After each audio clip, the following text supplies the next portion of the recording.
నేను ఒకటే మీద మనవి చేస్తా ఉన్నా, ఖచ్చితంగా మళ్ళా ఎట్టి పరిస్థితులలో ఎవరు ఏమన్నా సరే ఖచ్చితంగా రావాలి. ఇంకా ఈ అందానికి ఒకటి బోడముండ హైడ్రాని తెచ్చిపెట్టింది.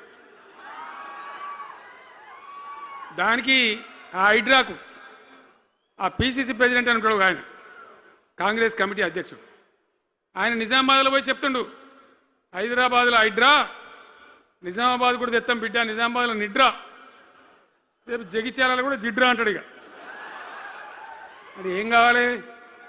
మొత్తం పేదల కొంపలన్నీ కూల్చుడేనా? కేసీఆర్ రాజ్యానికి వచ్చినప్పుడు 3.5 లక్షల మందికి పేదలు ఎక్కడ ఉన్నారో అక్కడనే పట్టాలు ఇచ్చినాం. వాళ్ళని ఆగం చేయకుండా పాపం గరీబోళ్ళు 3.5 లక్షల కుటుంబాలకు హైదరాబాదు చుట్టుపక్కల వేరే పట్టణాల్లో కూడా పట్టాలు ఇచ్చిన వాళ్ళని బతకనిచ్చిన. ఇలా ఏం కూలగొట్టుడు? అది పుస్తకాలు కూడా తీసుకుని పోరాటాలు చదువుకునేటి అంతే గిరితమా? నేను ఒక్కటే మాట మనవి చేస్తా ఉన్నా, గ్యారంటీగా బీఆర్ఎస్ గవర్నమెంట్ వచ్చేది ఖాయం. మొట్టమొదటి రోజులనే ఈ ఐటాంటోని ఎత్తి అవతల వరిస్తామని చెప్పి నేను మనవి చేస్తా ఉన్నా.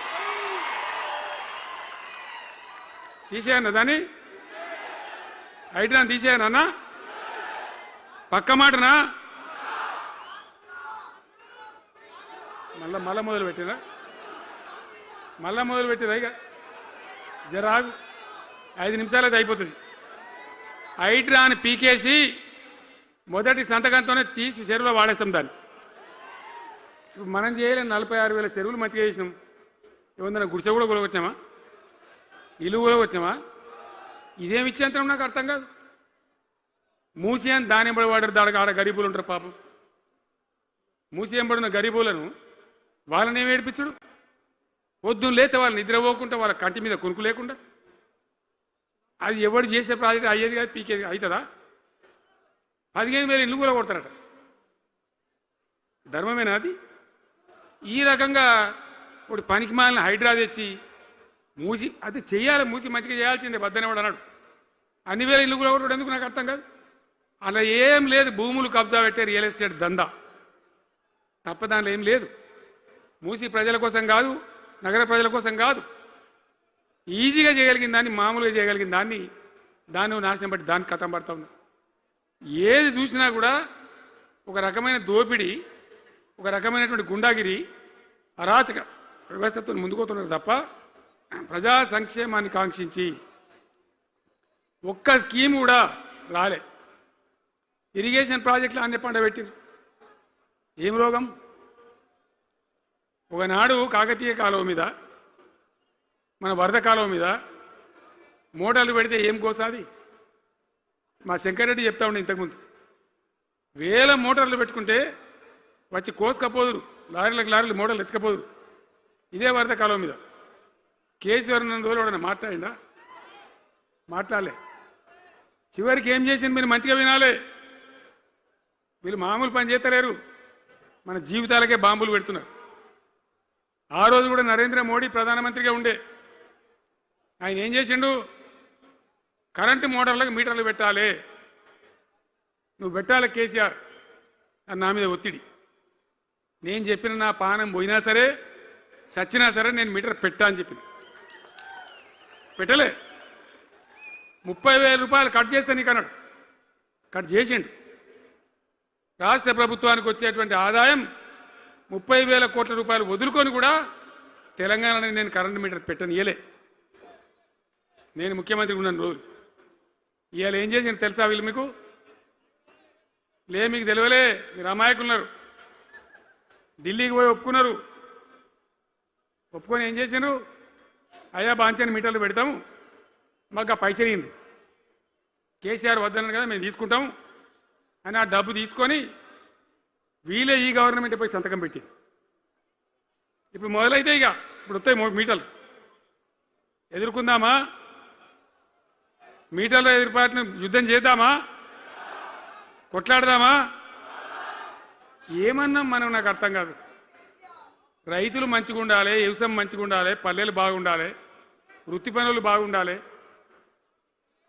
ఇప్పుడు యాదవులకు గొర్రెలు ఇప్పించాం. ఇప్పుడు వస్తున్నాయి ఆ గొర్రెలు? వినబడతలేదు. బంద్ అయినాయా? ఎందుకు బంద్ అయినట్టు? మరి దానికి ఏం రోగం వచ్చే? మరి ఎవరికి ఇచ్చినట్టు? చేపలు పట్టే వాళ్ళ కోసం చేప పిల్లలు వేసినాం, ఇప్పుడు వేస్తాను రా. మరి ఎవరికి చేసినట్టు? వృత్తి పని వాళ్ళకు ఉండదు, ఎవరికి ఉండదు. బీడీ కార్మికులు ఉన్నారు, నాకెవ్వరు దరఖాస్తు ఇయ్యలే, ఎవరు అడగలే. అప్పుడప్పుడు మా తులమో చెప్పేది, అన్న వాళ్ళ పరిస్థితి బాగుండదు పేదరికంలోనని చెప్పేది.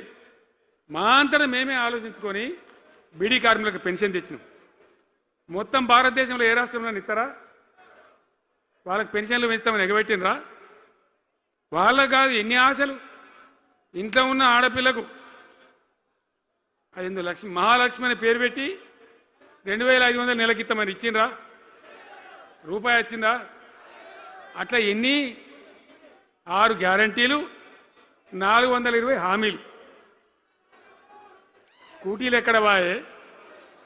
స్కూటీల్లో మనలే, ఇంకా స్కూటీలు ఎక్కడి? ఏమన్నా నచ్చినాయా? మరి నేను ఏమంటున్నా అంటే, దయచేసి మీరు ఆలోచన చేయాల్సింది, ఇలా ఈ సభలో మాట్లాడుతున్నా మీరు వింటున్నాను కాదు, యావత్ తెలంగాణ వింటున్నది. తెలంగాణ ప్రజలందరికీ నేను కోరుతాను, నేను చెప్పిన నిజమా అబద్ధమా? ఏం జరుగుతూ ఉంది తెలంగాణలో? ఈ సందర్భంలో ఖచ్చితంగా ప్రజల మంచిని కోరే ప్రతి వాళ్ళు ఒకటి కావాల్సిందే, మళ్ళా తెలంగాణ పునర్నిర్మాణ యజ్ఞం మళ్ళా ప్రారంభం కావాల్సిందే.